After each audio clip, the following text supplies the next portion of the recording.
যে উনি আমাদের ফার্মের মুরগি বলেছেন। এখন ফার্মের মুরগি উনি কোন উদ্দেশ্যে বলেছেন, উনি যে একটা শিক্ষামন্ত্রী, ওনার মুখে এই জিনিসটা আমরা মানতে পারছি না যে উনি এই জিনিসটা বলেছে। আর যারা এখানে ঠাট্টা করতেছে আর যারা এখানে আসছে শুধু কামে, হ্যাঁ, তারা বিগত বছর থেকে শুরু করে অনেকগুলো অনুমিত স্টুডেন্ট আছে, তারা লেখাপড়া করেনি, তারা তাদের দাবির জন্য তারা ঠাট্টা মস্করার জন্য এখানে আসছে, সারা বছর লেখাপড়া করেনি। কিন্তু আমরা এখানে আসছে আমাদের দাবি নিয়ে, আমরা এখানে আসছি আমাদের ফিজিক্সে ভুল হয়েছে, সারা দেশে এমন বন্যা প্রভাবিত অবস্থার কারণে অনেক দুর্যোগে দুর্ভিক্ষে অনেকজন ভুগেছে, আমরা আমাদের দাবি নিয়ে আসছি। আরেকটা দাবি হচ্ছে শিক্ষামন্ত্রীর কাছে আপনারা পৌঁছে দেবেন, আপনাদের কাছে আমাদের রিকোয়েস্ট যে উনি আমাদের ফার্মের মুরগি বলেছেন। এখন ফার্মের মুরগি উনি কোন উদ্দেশ্যে বলেছেন, উনি যে একটা শিক্ষামন্ত্রী, ওনার মুখে এই জিনিসটা আমরা মানতে পারছি না যে উনি এই জিনিসটা বলেছে।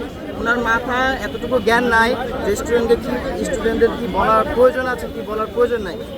এমন অবস্থার ভিতরে আমাদের উনি সহানুভূতি দেখাবে, কিন্তু উনি সহানুভূতি না দেখিয়ে আমরা ফার্মের মুরগি আমরা বৃষ্টিতে ভিজবো, নেক্সট 3টা পরীক্ষা দিতে পারবো না, আমাদের প্রতি উনি আবার এগুলো বলে দেয়। সো একটাই কথা, আমাদের দাবি মানতে হবে। আমাদের দাবি যতদিন ধরে পূরণ না হবে আমরা আন্দোলন চালিয়ে যাব।